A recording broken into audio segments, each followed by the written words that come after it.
hamma narsa inshaalloh yaxshi bo'ladi, bugungi kunim eng go'zal kun bo'ladi degan niyat bilan turadi. Bunga dalil shuki, Rasul akram alayhisolatu vassalom fa'lul hasan, ya'niki yaxshi niyatni yoqtirar edilar. Shum niyatlikni mutlaqo yoqtirmasdilar. Hadis sharif. Ana nima bo'lar ekan, qolarmikin, pistonmikin, bu bo'lib qolamanmikin, bu bo'lib qolamanmikin degan yomon niyatlarni xayoliga ham keltirmaydi.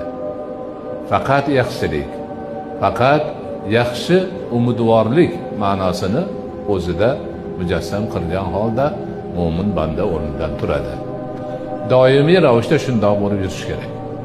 Hamma narsani yaxshilikka yo'yish kerak.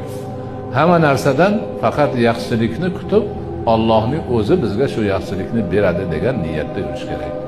Shum niyatlik qilish, yomon narsalarni o'ylash, u bo'lib qolarmikin, bu bo'lib qolarmikin deyish insonning ruhiyatini tushiradi, o'zini demak dadilligini yo'qotadi, hadiksiraydigan, har qadamida nima yomon niyat uni chulg'ab oladigan holat bo'ladi. Unaqa odamning ishi mutlaqo yurishmaydi.